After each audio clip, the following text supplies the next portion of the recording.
Bonjour à tous, j'espère que vous allez bien. Allez, je vous retrouve pour un tag. Je me suis installée et donc je me suis dit, allez, enchaîne de tags. Donc c'est normal si vous me voyez à nouveau sur ce colo, puisque je vais enchaîner avec un nouveau tag. Donc celui-là, ça va être un tag qui a été créé par Créa Bonheur. Voilà, et que j'ai vu sur la chaîne de Colorisera. Et vu que Colorisera a tendance à toujours taguer tout le monde, ben, je me le suis mis de côté pour le réaliser à l'occasion. Voilà. Alors, c'est un tag qui n'a pas forcément de thème. Voilà, c'est des questions au niveau de nos goûts, nos préférences, au niveau du coloriage, je dirais. Voilà. Donc, je pense pas trop matière à blablater sur celui-là, mais vous me connaissez. On ne sait jamais. Voilà. Et le but, c'est bien sûr que j'avance. Hop, mon petit oiseau. Bon, j'ai mis la couleur foncée. De toute façon, je vais mettre la couleur claire. Et puis après, c'est parti. Alors, question numéro 1. Quel est ton illustrateur ou tes illustratrices préférées? Alors, moi, c'est un peu comme les stars. C'est-à-dire, quand on me demande ça, ben, j'ai pas spécialement, enfin si, j'ai des personnes que j'apprécie, que j'aime leur travail et tout. De là à dire que c'est mon préféré, ça peut être plus délicat.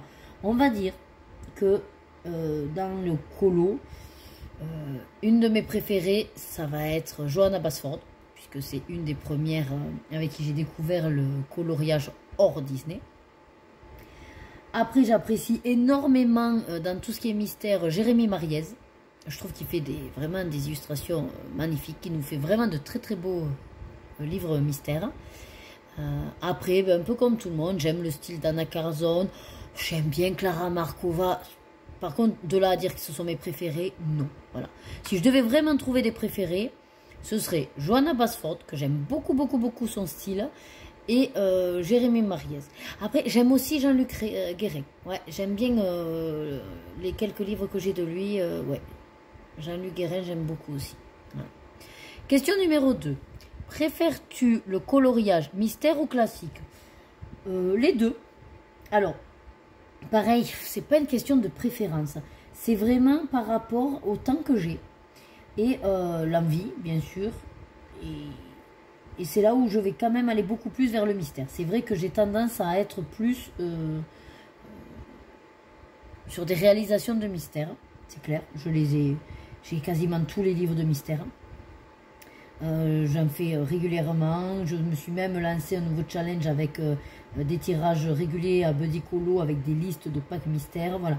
Donc je suis vraiment très, très mystère sur le... Très mystère, c'est pas français. Mais je suis plutôt, on va dire, sur les livres mystères. Parce que dans mon quotidien, entre la gestion de mes boulots, de mes filles, de la maison et de la rapidité d'exécution, c'est le mystère qui me va le mieux. Voilà. Après, j'aime beaucoup également faire des illustrations libres, mais ça va me demander beaucoup plus de travail au niveau de la recherche de couleurs, avec quelle gamme je veux faire. On va dire que du coup, j'en ai moins. Et de colo en fait hors Disney, et du coup je veux vraiment bien les faire, vous voyez, à les faire je veux les faire bien, voilà. Alors que les mystères c'est un peu du consommable, voilà, j'ai envie de dire, même si j'adore tous les mystères que je fais de toute façon. Voilà. 3. Combien de temps consacres-tu au coloriage par semaine? À peu près. Alors on va faire par jour et sur les plages horaires, on va dire. Enfin, sur les périodes de chaque journée. Donc, j'ai, en général, le lundi soir.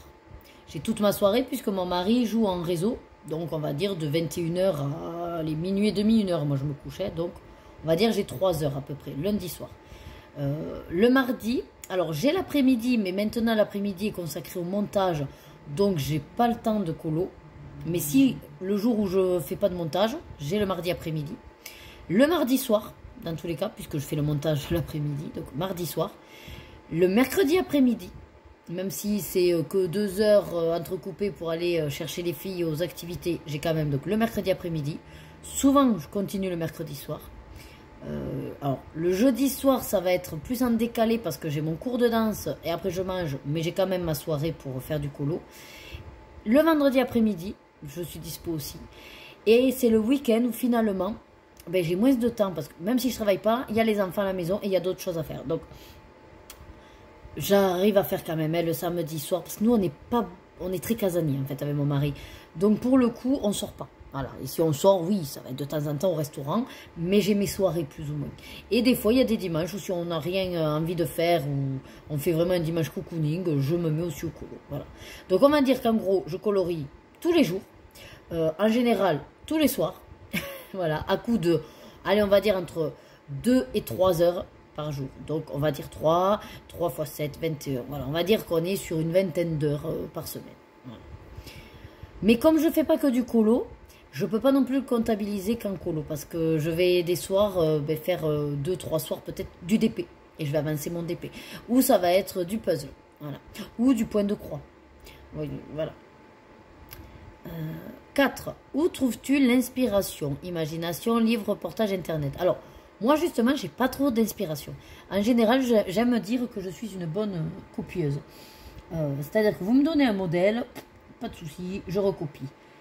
Vous me donnez des références, les crayons, les teintes, j'applique aussi. Là d'ailleurs, j'ai réussi à faire parce que j'ai investi dans les color cubes et donc dans les catalogues. Et que ça vient d'une palette. Voilà. Alors là, je ne sais plus le numéro de ma palette, mais en tout cas, ça vient d'une palette. Et j'ai utilisé son application Compagnon pour choisir les intenses et avoir les numéros déjà des couleurs de la palette. Voilà. Sinon, en fait, je vais souvent dans du Disney parce qu'au moins, c'est simple. C'est simple, les couleurs sont faites par les Disney, quoi. Et j'ai moins de travail à ce niveau-là. Je suis assez flemmarde pour le coup. Donc non, je ne suis pas très créatrice de moi-même. Après l'inspiration, là, je vous dis, ça va être plutôt soit le ouzou pour les personnages Disney, Internet, oui, Google, images. Et sinon, ça va être là, la palette que je vais exploiter de plus en plus grâce à mes color cubes. Voilà. Ensuite, question 5. Quel est ton matériel préféré? Aquarelle, feutre, CDC, acrylique. Alors, ça dépend pourquoi. Pour les mystères, je suis, mais alors, full feutre. Ça, c'est clair, net et précis. Combien de fois je me suis dit, allez, tu vas tenter au crayon. Et en fait, avant même de commencer, je me dis, non, mais ça va pas ou quoi. T'imagines cette perte de temps. Voilà. Moi, je trouve que, enfin, je sais pas comment vous faites pour faire au crayon des surfaces aussi grandes au niveau des mystères. Ça m'impressionne, on va dire. Non, pour ça, on va dire, je suis, mais alors, à fond feutre. Au niveau, comme vous voyez là, colo, on va dire libre, je vais beaucoup plus aller vers les crayons de couleur parce que je trouve qu'on peut plus facilement me faire des dégradés, être vraiment sur ce travail, voilà, de design et de couleur. Et alors qu'avec le feutre, j'oserais pas en fait, voilà. Et puis c'est plus compliqué à faire des dégradés, à faire des mélanges de couleurs, à donner des nuances, voilà. Donc non, vraiment, tout dépend de ce que j'ai envie de faire. Les mystères, alors c'est uniquement feutre, ça c'est clair. Les livres de colo, on va dire illustrateurs hors Disney, ça va être des crayons de couleur. Après, j'aime également utiliser pour les mystères et les fonds de l'aquarelle ou les néocolores. Voilà. En fait, quand il y a des grandes, voilà, dites-vous que quand il y a des grandes surfaces, je suis fainéante. Les crayons de couleur pour moi, c'est trop long. J'ai mal au poignet. En fait, j'ai pas envie en gros, d'user mes articulations. Alors, en plus, moi, je suis dans le médical. C'est clair qu'un mouvement répété, vu le temps que je colorie, en fait, c'est des mouvements répétés, réguliers. J'ai pas envie de me faire un canal carpien, une tendinite ou quoi que ce soit. Il y a assez de problèmes comme ça déjà. Donc, les feutres, c'est rapide, ça m'évite trop de mouvements, trop de crispation. Parce que mine de rien, je me crispe un peu des fois sur les crayons. Et pareil, tout ce qui est grande surface, les fonds, ça va être tout ce qui est simple. Les tampons encreurs, les néocolores, l'aquarelle. Moi, nickel. En fait, je suis un petit peu tout, moi. Voilà. Moi, j'ai envie de dire, je suis comme les films, je suis bon public. Et ben là, pour ça, je suis une très bonne utilisatrice de tout. Voilà. 6. Regrettes-tu un achat de livres? Oui. Alors, j'en ai énormément.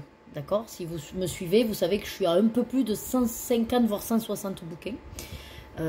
J'ai un peu cette tendance à être collectionneuse. Je me suis énormément calmée là quand j'ai pris conscience qu'en gros, ils sortent toujours plus ou moins les mêmes. Et finalement, ça m'a fait un électrochoc la dernière fois quand j'ai dit, ouais, c'est bon, quoi. Le moindre thème, et puis on sort les mêmes colos. Donc c'est vrai que j'ai mis vraiment le frein sur les achats. C'est beaucoup plus réfléchi. Mais pour le coup, j'aime pas jeter non plus ou revendre. Donc je les ai. Voilà. Par contre, j'essaye d'aller un peu dans tous. Et surtout, ce que je voulais vous dire, c'est que je ne suis pas du genre à regretter. C'est-à-dire quand je fais un achat, même si, bon j'y vais pas spécialement dans le livre, et qu'après coup je me dis, finalement, tu aurais peut-être pas dû, c'est pas un regret. Parce que dans tous les cas, j'avais fait l'achat, sur le coup, pour une bonne raison. Soit parce que, j'avais vu une présentation et qu'il y a quelques colos qui me plaisent. Donc dans tous les cas, c'est pas un regret parce qu'il y a quelques colos que je ferai, même si je le fais pas entier. Ça, je le sais que j'ai des livres où je compte pas les faire complètement. Il y en a d'autres que je sais que oui, par contre. C'est des challenges que je veux les finir. Et c'est aussi parce que quand je les ai achetés, ça devait être une bonne offre Vinted, vu que moi je suis seconde main. Donc Vinted ou vide-grenier. Donc pour ça, je n'ai aucun regret. Là où je vous dis oui, j'ai un regret, juste, c'est un des derniers livres que j'ai vraiment acheté parce que j'étais frustrée. Et j'étais frustrée pourquoi? Parce qu'il y avait eu 4 sorties, enfin 4 livres de sortie que je voulais. Non, 3. Il y en a 3 que je voulais. Mais il y en avait 4 de sortie, voilà. Mais il y en a un que, bon, sans plus. Et il s'avère que j'ai eu beau faire Cultura, Auchan, Carrefour, et lequel j'avais fait encore non, ces 3-là. Rien. Ah non, même, j'étais allée en librairie. Moi, j'étais allée dans une librairie même. Rien. Il n'y était pas. Du coup, j'ai tellement été frustrée de ne pas les avoir alors que c'était des sorties. Et je ne suis pas allée le jour pile de la sortie en plus. Hein. Je veux dire, c'était au pire, ils sortent le mercredi en général. Et j'y suis allée le week-end. Donc, je veux dire, il y avait 3-4 jours. Hein. Et ça m'étonnerait qu'il y ait une razzia quand même. Hein. Mais bon, surtout partout. Mais bon. J'ai été tellement frustrée de ne pas trouver les 3 que je voulais. Enfin, surtout 2. Que à Auchan, au détour, mais alors rayon enfant, livre d'enfant, mais mon mari l'a vu comme ça, il me dit, ah il y a ce livre là, c'est pas un que tu voulais. Et réellement, c'était pas mon préféré. Dans les achats et les sorties qu'il y avait ce jour-là, oui, pourquoi pas, mais c'est pas celui que j'aurais pris. Et en le feuilletant, j'en suis sûre que je l'aurais quand même pas pris. Mais j'étais tellement frustrée de ne pas avoir eu les autres que j'avais envie de repartir avec un bouquet. Voilà. Et du coup, j'ai dit, même si à la base je ne le voulais pas forcément, c'est le seul que tu as trouvé, prends-le. Voilà. Mais c'est vrai qu'en y réfléchissant, je sais que c'est un que je vais pas y aller de suite en tout cas. Mais je vais y aller parce que maintenant je l'ai et que je vais faire l'effort. Alors pour tout vous dire, c'est du coup la réédition là des scènes cultes. Voilà.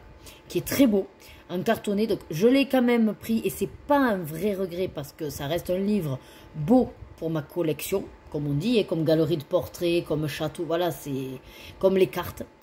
Mais c'est des bouquins, ou les affiches mythiques, mais je sais que c'est des bouquins où avant que j'y aille, les poules, voilà, elles auront peut-être un début de dentition. Parce que ce sont des livres où j'ai tellement en tête que je me dis, c'est super long, ça va être super long, il faut vraiment te poser pour les faire. Qu'en gros, dans mon esprit, c'est quand les filles seront assez grandes pour voler de leurs propres ailes, quoi, on va dire. Voilà. Alors, c'est pas quand les poules auront des dents, mais quand les filles seraient plus trop dans mes pattes. Ouais, en gros, je me donne ce timing-là. Que je me dis, peut-être tu tenteras. Parce que, par exemple, les cartes, on en parle, personne n'en parle. Moi, c'est un bouquin, il n'y en a que 25 que j'aimerais énormément faire. Mais je sais que je le ferai jamais dans l'excellence et dans la reproduction de la carte. Mais pour le coup, je sais que je vais y aller parce que même si c'est comme là, hein, un niveau... Ah mince, en plus, je vous montrer parce que je faisais voir. Un niveau de classique de colo, voilà. Je m'amuserai à le faire quand même parce que dans tous les cas, c'est mettre en couleur qui me plaît, quoi. Peu importe le rendu, qui soit basique ou qui soit expert. Voilà, c'est ça que je veux dire. Bref. Voilà, beaucoup de blabla pour dire que je ne regrette pas en soi, c'est juste que celui-là, pour le coup, je sais que je l'ai acheté parce que j'étais frustrée. Mais c'est pas non plus un vrai regret. Voilà. Question 7. As-tu un ou plusieurs livres sur lequel ou lesquels tu bloques? Oula, ça fait beaucoup de... Alors, as-tu un ou plusieurs livres sur lesquels tu bloques? Alors, je bloque pas. Mais j'ai des livres, effectivement, où je suis pas pressée d'y aller. Voilà. Et je suis pas pressée pour deux raisons. Première raison, parce que ce sont en général les grands formats. Et donc je me dis, ça va te prendre énormément de temps. Et que pour l'instant, j'estime ne pas avoir encore assez de temps pour eux. Voilà. Parce que oui, quand on y réfléchit, on peut dire, ah, attends, t'as 20 heures limite par semaine de colo, à 3 heures tous les soirs. Si tu fais que lui, tu le fais. Oui, mais je n'aime pas être bloqué sur un seul colo en fait. Moi, j'aime en avoir plusieurs. J'aime papillonner, voilà. Du coup, si je me dis, bon ben allez, tu le fais, et au pire, tu te consacres qu'à lui, j'ai peur que ça me bloque. Là, pour le coup. Donc, non, l'idée, c'est que si je commence, c'est en sachant pertinemment qu'il va durer. Et quitte à ce qu'il dure 1, 2 mois, voilà. Un petit peu comme j'ai fait avec le Clara. C'est-à-dire le Clara Markova, j'en avais commencé un. Et j'ai dit, je ne me mets pas de deadline, je ne me mets pas de pression. Il sera fini quand il sera fini. Et j'y vais quand j'en ai vraiment envie. Et du coup, je crois que j'ai mis 2 mois à le faire. Mais j'y allais vraiment par petites touches. Et quand j'en avais vraiment, je ressentais le besoin. Voilà. Donc, en gros, pour les livres, il y a les grands formats, comme je vous disais. Donc, il y a, pour l'instant que je n'ai pas vraiment commencé, Galerie de portraits, Château, Scène culte, Les affiches mythiques, tome 2. Voilà. Mais après, encore une fois, je ne suis pas bloquée. C'est simplement que c'est un choix de ne pas y aller parce que j'estime ne pas forcément vouloir dédier en fait du temps qu'à celui-là. Voilà. Après, j'ai les Kerby Rosanne, que j'ai réussi à en commencer un parce que mon mari, lors du tag, a dit que c'était un de ses préférés. Je me suis dit, allez, tu vas lui faire ce petit effort. Mais pour le coup, il me fait pas peur. C'est juste que... oui, c'est ça. En fait, ouais, c'est ça ce que je voulais vous dire. C'est qu'en gros, quand c'est pas les Disney, justement, je vous disais, j'ai besoin moi, de recopier des choses. Et dans les colos libres, je n'ai vraiment aucune imagination pour harmoniser les couleurs. Donc, en fait, il y a beaucoup de livres comme ça, non Disney, que j'attendais d'avoir mes color cubes. Donc maintenant, je n'ai plus d'excuses pour y aller. Mais effectivement, ce sont des livres, pour l'instant, que je ne vais pas parce que j'attendais quelque chose. Voilà. Mais là, c'est vrai que maintenant, je vais pouvoir y aller. Après, qu'est-ce que c'est qui me bloque? Non, hein, c'est surtout les Kerby Rosanne que j'ai pas commencé, les grands formats. Je n'ai pas acheté Thomas Kinkade parce que je sais très bien que, pour le coup, oui, ça, ce serait un que je n'irai pas non plus, vu les détails et que j'aimerais pas simplement faire du aplat, en fait, dedans. Je me dis, c'est un petit peu gâchis. Du coup, je l'achète pas, simplement pour pas me dire, bah, t'as un livre qui va rester vierge, quoi. Voilà. Mais sinon, non, j'ai rien de bloquant. Non, moi je me bloque pas. Moi, si ça bloque, ça veut dire qu'il y a quelque chose qui va pas. Donc c'est pas une passion, donc c'est pas un plaisir. Voilà, en gros. Question 8. Si tu devais réaliser un coloriage monochrome, quelle teinte choisirais-tu? Celles qui me connaissent ont dû déjà le hurler. Le violet, bien sûr. C'est ma couleur. Si je dois faire un monochrome, ce serait du mauve, violet, lilas. Voilà, toutes ces teintes-là autour de ça. Voilà.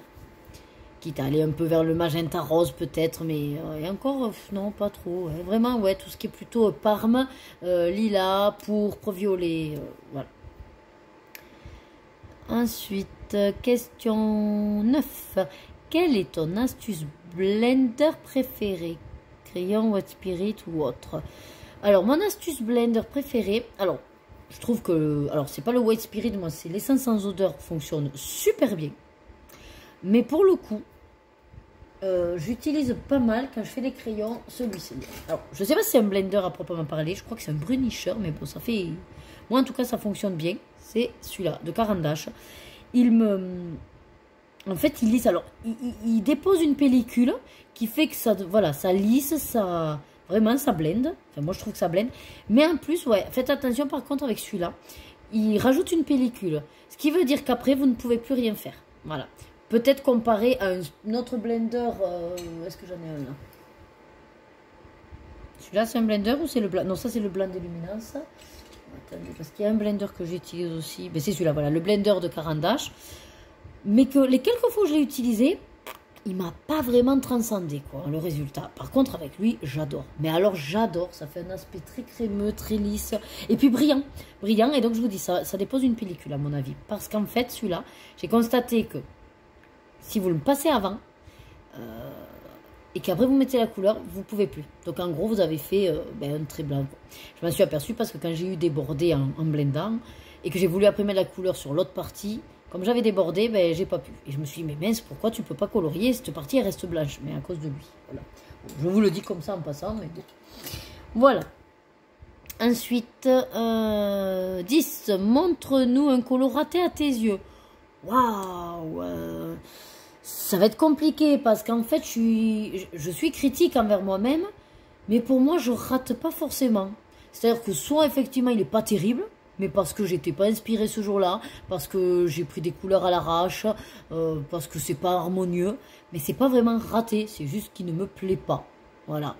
Alors, si, peut-être un qui serait raté. Si, alors, mais pour le coup, est-ce qu'on peut le considérer comme un colo que j'ai fait? Oui, c'est un mystère. Voilà, je vais vous le chercher.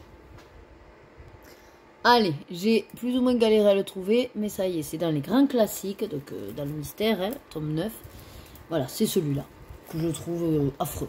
Mais alors, affreux. C'est-à-dire que je suis, comme je vous dis, quand même assez bon public. Je sais que les mystères, bah, de toute façon, c'est les couleurs en fonction de... Mais alors, là, atroce. Vraiment, ça pour moi, c'est un grand flop. Voilà. Après, peut-être j'en ai d'autres, hein, mais là, j'ai pas trop en tête. Hein. Mais alors, celui-là, il m'a traumatisé. Traumatisé.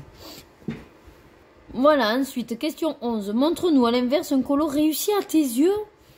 Ben, j'ai envie de vous dire celui que je suis en train de faire. Hein. Même si je ne l'ai pas fini. Non, voyons, un colo réussi à mes yeux. La plupart du temps, j'aime bien tout ce que je fais. Je réussis, mais un où je suis très fière. Ah oui, oui, je suis très très fière. Voilà, dans le pin-up, j'avais pas fait d'autres pour l'instant. Mais je m'y suis tellement appliquée à celui-là. C'est vrai que j'en suis fière. Voilà. Pour moi, ça, c'est un que j'ai réussi. Voilà. Donc, vous avez le fond avec de l'aquarelle nacrée. Voilà, ça brille. Et puis, la poupette, là, la pin-up, c'était mon premier effet cheveux. Dans les règles de l'art, on va dire. Voilà.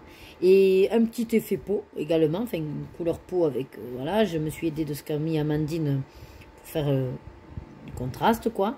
Voilà, donc ça, c'est un dont je suis très fière, effectivement, de savoir que je peux arriver à faire ça. Voilà. Allez, bon, en général, j'avance pas beaucoup, moi, quand je réponds au tac, parce que je suis omnubilée. Mais j'ai fait quoi, là, déjà? J'ai aquarellé le bleu, oui. Hop, allez, je vais continuer. Ah, mais le truc, c'est que je suis pas sûre tout à l'heure que vous m'ayez vu faire le bleu. Alors, je suis désolée. Du coup, je vais essayer de, voilà, de recadrer. Alors, question 12. Aimes-tu être challengé pour te sortir de ta zone de confort ou préfères-tu être libre? Allez, doucement à ton rythme. Alors, en fait, moi, j'aime les deux. Mais j'aime me challenger. Donc, c'est pour ça que je me suis fait quelques défis. Voilà. Pour que tous les mois, en fait, j'ai quelques colos comme ça à faire. J'aime également être tranquille. Voilà, pas de pression, on va dire. Mais alors, quand je dis pas de pression, c'est pas parce que à la base je me mets de pression. Ce que je veux dire, c'est que le côté tranquille fait que je ne me mets pas de deadline. Voilà. À l'inverse des challenges, où de toute façon, vu que c'est un challenge par mois que je fais et que j'ai des abonnés qui me suivent, je, entre guillemets, m'oblige à respecter mes délais. Voilà. Même si, si je fais pas, voilà, je dis, je suis désolée, j'ai pas pu le faire ce mois-ci. Mais dans tous les cas, la notion va être différente. C'est dans ce sens-là où je parle de pression. Voilà, c'est pas une pression négative. C'est juste que j'ai les challenges avec une deadline, hop, une date à, voilà, à respecter. Et le côté tranquille, libre, où là, ben, je vais prendre mon temps. Et comme celui-là, là, il m'a pris quasiment toute une semaine pour faire, et ben, c'est pas grave, il me prend une semaine. Donc moi, les deux. Mais je vous dis, moi, en fait, je suis pas quelqu'un de trop strict. En fait, on me dit des fois très strict, mais je m'aperçois que je suis assez coulante et tout me va bien. Ensuite, question 13. Aimes-tu détourner tes colos, c'est-à-dire cacher un fond existant, par exemple? Non, pas spécialement. Alors, si je dois le faire, ben, je le ferai, hein, mais ce sera vraiment un choix par rapport à un côté peut-être flemmardise. Sinon, non, parce que je me dis que si l'illustrateur l'a voulu comme ça, voilà, je pense que c'est bien de respecter ce que l'illustrateur a voulu faire. Alors, bien sûr qu'après, on a chacun nos goûts, et par goût, ben, si on n'aime pas, par exemple, les petits détails, les doodles, et qu'on veut les cacher, bon, ben, je comprends, hein. Pareil pour le côté, comment ça s'appelle ça, dans les Disney, là, des fois, Nouveau Mystère et tout, qu'ils avaient mis des trucs dans les personnages. Oui, c'est sûr que c'est casse-pied, mais d'un côté, je ne vais pas les cacher. Soit je les colorie, je m'enquiquine à les faire, et c'est mon choix parce que je vais prendre le temps de tous les faire. Soit, ben, j'ai pas envie de les faire, mais du coup, je fais comme s'ils n'existaient pas. Donc, je vais simplement me colorier mon personnage sans m'occuper de tous les petits détails, quoi. Voilà. Mais réellement, détourner carrément, enfin voilà, un détail, une illustration, non, je vais rester dans ce qu'a voulu créer l'illustrateur, quoi. Voilà. Et puis, il faut dire qu'on retombe toujours pareil, je n'ai pas assez, à mon sens, de créativité pour faire quelque chose qui aurait de la gueule, quoi. Quand c'est sûr, hein, moi, quand je vois certaines qui ont caché les détails avec du gesso et qui après recouvrent avec autre chose, et au final, il y a un rendu magnifique, on se dit, waouh, elle a trop bien fait. Ou certaines qui vont rajouter des détails. C'est pareil, il y a des choses, c'est fabuleux ce qui est fait. Mais moi, quand je vois ça, je me dis, mais jamais de la vie, je n'aurais ne serait-ce que eu le début d'une idée de faire ça. Vous voyez, c'est dans ce sens-là où je dis que non, voilà, je reste avec ce qu'a décidé l'illustrateur à la base, parce que moi, je ne saurais même pas quoi faire. Voilà. Ensuite, 14. Aimes-tu détourner tes colos? Si oui, quel matériel utilises-tu? Aimes-tu détourner tes colos? Je comprends pas, parce que la première, c'est aimes-tu détourner tes colos aussi, mais là, c'est cacher un fond existant. Et après, c'est aimes-tu détourner... Ah non, détourer. Ah oui, le N et le R. Détourer tes colos. Et si oui, quel matériel utilises-tu? Ah oui, ça y est, je vois la question. En fait, non. Je vois, c'est un petit peu comme fait Zazou. C'est-à-dire, à chaque fois, elle va contourner tout ce qui est... les grosses lignes, quoi, avec du Posca ou Artistro. Ouais, je crois que c'est ça un peu l'idée. Ben, en fait, moi, non. Enfin, si... à un moment donné, j'ai envie de le faire, je vais le faire. Mais ce n'est pas pour moi une nécessité ou alors quelque chose que je vais faire d'office ou obligatoire. C'est vraiment en fonction du rendu et du relief que je veux donner à mon illustration. Moi, je trouve que quand on les détourne, les lignes, c'est pour justement mettre en avant des choses pertinentes.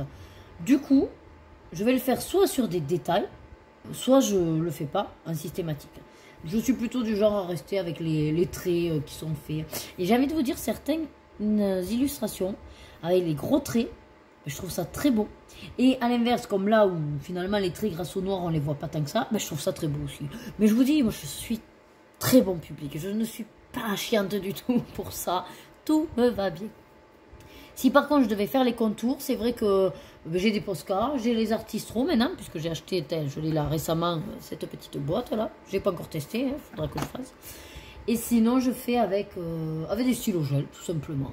Alors ils ne vont pas être couvrants, mais ça va apporter juste les traits avec de la paillette pour faire ressortir. Voilà, c'est mon but. Et donc ensuite il faut taguer 3 personnes pour ce tag. Alors, moi j'aime bien taguer, même si je suis d'accord avec la plupart que toi qui écoutes cette vidéo et si tu as une chaîne et que tu as envie de le faire, fais-le. Voilà, je t'ai tagué. Si tu n'as pas de chaîne et que tu veux répondre à ces questions, n'hésite pas en commentaire à le faire. Ça me fera grand plaisir de te lire. Et sinon, c'est vrai que j'aime bien taguer des chaînes plus ou moins connues pour le coup, parce que je ne sais pas qui connaît qui, mais... mais voilà, je me dis que ça peut être intéressant pour effectivement essayer d'en découvrir certaines. Donc, dans l'idée, si les chaînes que je vais taguer souhaitent le réaliser, ce sera avec grand plaisir que je vous écouterai. J'écouterai vos réponses parce que c'est toujours intéressant d'en connaître un petit peu plus sur vous, sur vos pratiques.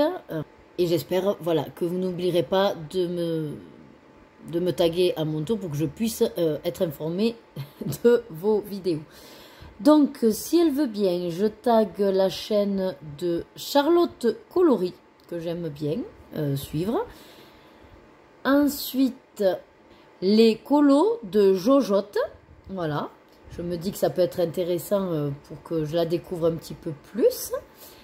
Et une chaîne que moi, en tout cas, j'ai découvert récemment Et je sais qu'elle fait du coloriage, donc ce serait intéressant d'avoir voilà, ses habitudes et puis son avis sur les questions de ce tag. C'est la chaîne de Natacha, ses bricoles et ses bidouilles. Voilà, elle fait un petit peu plus tout ce qui est aussi art journal, mais voilà, cartes, voilà, elle confectionne vraiment de très belles choses. Et je me dis que ça peut être intéressant pour un petit peu plus la connaître. Voilà, écoutez, j'espère que ce tag vous aura fait passer un moment agréable. Je suis désolée si à un moment donné, j'étais pas cadrée, j'ai pas fait gaffe, voilà. En tout cas, j'ai quand même réussi à faire mon deuxième petit piou-piou, je suis contente, il m'en manque plus qu'un. Je pense que je vais le faire dans mon coin pour enfin finir ce colo. Donc, selon à quel moment je sors ce tag et si les fêtes sont passées, j'espère que vous avez passé de bonnes fêtes. Dans tous les cas, j'espère que tout se passe bien pour vous. Prenez soin de vous et surtout prenez du plaisir dans tout ce que vous faites. À très vite. Bye bye.